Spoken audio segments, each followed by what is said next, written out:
નમસ્કાર, CB24 news સાથે હું રેશમા આપનું સ્વાગત કરું છું। ઉત્તર પ્રદેશના અયોધ્યામાં રામ મંદિરના ગર્ભગૃહમાં 22મી જાન્યુઆરી ભગવાન રામ, માતા સીતા, લક્ષ્મણજી અને હનુમાનજીની મૂર્તિનો પ્રાણ પ્રતિષ્ઠા મહોત્સવ યોજાશે।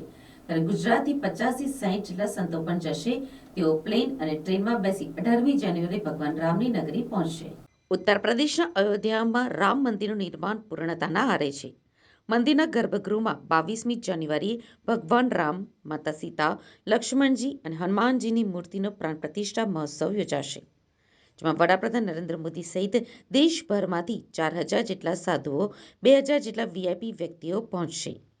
અયોધ્યામાં રોકાણ માટે ટેન્ટ સહિતની વ્યવસ્થાઓ પણ કરી દેવામાં આવી છે। ત્યારે ગુજરાતથી 50થી 60 જેટલા સંતો પણ જશે। પ્લેન અને ટ્રેનમાં બેસી 18મી જાન્યુઆરી ભગવાન રામની નગરી તેઓ પહોંચશે।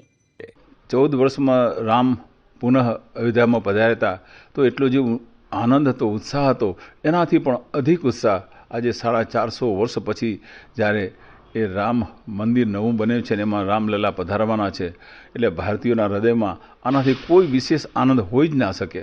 અને એટલો આનંદ અને ઉત્સાહ છે દરેક ભારતીયોના હૃદયમાં કે એ 22મી જાન્યુઆરીની રાહ જોઈ રહ્યા છે બધા।